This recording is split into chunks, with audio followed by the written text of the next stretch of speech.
Hello everyone. तो हाजिर हूँ मैं एक बार फिर आपके सामने एक नई कहानी के साथ। ये कहानी है एक ऐसे व्यक्ति के बारे में जो सुन और बोल नहीं सकता था। उसका नाम था जॉन। जॉन एक घड़ी की दुकान चलाया करता था। ये बात है 25 दिसंबर की, जिस दिन एक बहुत ही बड़ा त्यौहार यानी कि क्रिसमस मनाया जाता है।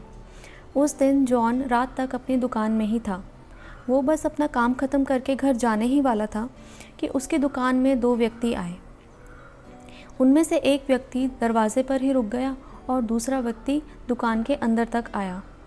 पहले जॉन को लगा कि शायद ये लोग कुछ खरीदारी करने आए हैं, लेकिन जब जॉन ने गौर से उनके चेहरे की तरफ देखा तो उसे समझ आने लगा कि इनके दुकान में आने का मकसद कुछ और ही है, क्योंकि उनके चेहरे पर एक अजीब से डराने वाले भाव थे। जॉन ने अपने डर को छुपाते हुए दुकान के अंदर आए व्यक्ति के सामने कागज़ और कलम रख दिया और उसे इशारे से समझाया कि वो सुन नहीं सकता है, इसलिए जो भी कहना चाहते हैं लिखकर समझा दें। ये जानकर उस व्यक्ति के चेहरे पर आश्चर्य के भाव आ गए। उसने मुड़कर अपने साथी को देखा और उससे कुछ कहने लगा। जॉन ने अब और ध्यान से उस आदमी को देखा तो उसे एहसास हुआ कि उस आदमी की जेब में एक गन यानी कि बंदूक है। अब जॉन को और भी ज़्यादा यकीन हो गया कि उसका शक सही है और ये लोग लुटेरे हैं और कुछ गलत करने के इरादे से दुकान में आए हैं। पर उसने अपने आप को संभालते हुए कागज़ पर लिखा कि मैं आपकी क्या मदद कर सकता हूँ। तो उस आदमी ने जॉन को शातिर निगाहों से देखा और क्रूर आदमी की तरह मुस्कुराया, क्योंकि अब वो दोनों जानते थे कि वे लोग दुकान में क्यों आए हैं।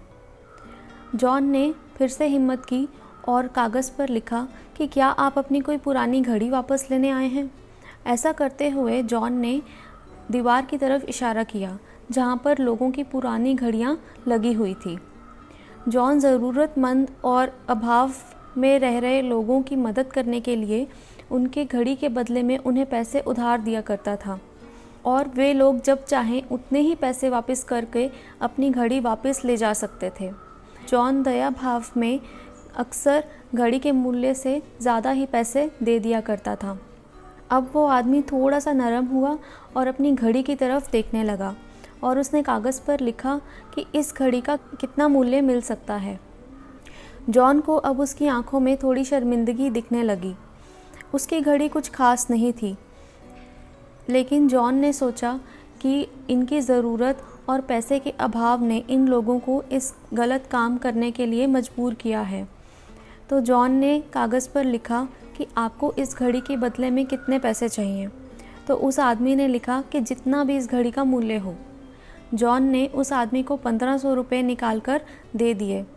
उस आदमी ने जॉन से हाथ मिलाया और धन्यवाद दिया। वे दोनों ही जानते थे कि उस घड़ी की इतनी कीमत नहीं थी।